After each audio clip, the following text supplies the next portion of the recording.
আসসালামু আলাইকুম সবাইকে। দেখতেই পাচ্ছেন এখানে একটা শসার খোসা নিয়েছি, দুটো আলুর খোসা নিয়েছি আর বেশ খানিকটা পটলের খোসা নিয়ে লবণ হলুদ দিয়ে আমি সিদ্ধ করতে দিয়ে দিয়েছি।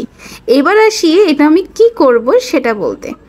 আসলে আমরা বেশিরভাগ মানুষই জানি না যে সবজির চেয়ে তার খোসাতে কিন্তু সবচেয়ে বেশি পুষ্টি থাকে।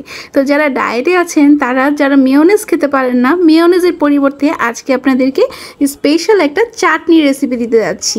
তো এখানে আমি আদা বাটা, রসুন বাটা, জিরা বাটা নিয়ে নিয়েছি এবং সবজির খোসাগুলো সুন্দর করে বেটে নিয়েছি। প্যানে 4 টেবিল চামচ পরিমাণ তেল নিয়ে তাতে শুকনো মরিচ এবং আস্ত সরিষার ফোড়ন দিয়েছি আর বাটা মশলাগুলো হালকা একটু তেলে ভেজে নিয়ে সাথেই পানি দিয়ে দিয়েছি। তার মধ্যে জাস্ট শুকনো মরিচ আপনার পরিমাণ মতো দিবেন, আপনি যতটুকু খেতে পারেন। যারা শুকনো মরিচ অ্যাভয়েড করেন তারা কাঁচা মরিচ দিতে পারেন।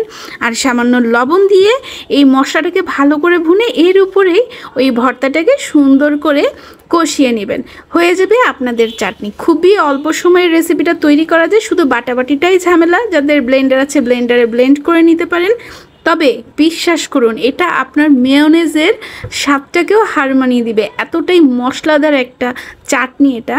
যদি আপনারা ব্রেডে এটাকে সুন্দর করে স্প্রেড করে খান, যেভাবে বিদেশিরা অ্যাভোকেডো খায়, তো অ্যাভোকেডোর পরিবর্তে এটা যে এত মশলাদার এবং এত পুষ্টিকর, আমার মনে হয় এটা খেলে আপনারা সবাই পাগল হয়ে যাবেন। সাথে অবশ্যই শসা কুচি দিবেন, তাহলে খেতে খুব খুব খুব টেস্ট হয়। শুধু এটা ব্রেড দিয়েই যে খেতে পারবেন তা কিন্তু না। যারা ডায়েটে আছেন তারা একটা ব্রাউন ব্রেড দিয়ে খেতেই পারেন বা আপনাদের বিকালে স্ন্যাক্স হিসেবেও রাখতে পারেন। তো এটা আপনারা শুধু ব্রেডেই সীমাবদ্ধ থাকবে না। যারা ভাত খেতে পছন্দ করেন, সামনে তো শীত চলেই আসছে আর এখানে একটু শীত শীত ভাইবস আমি পাচ্ছি আমার এই শহরে।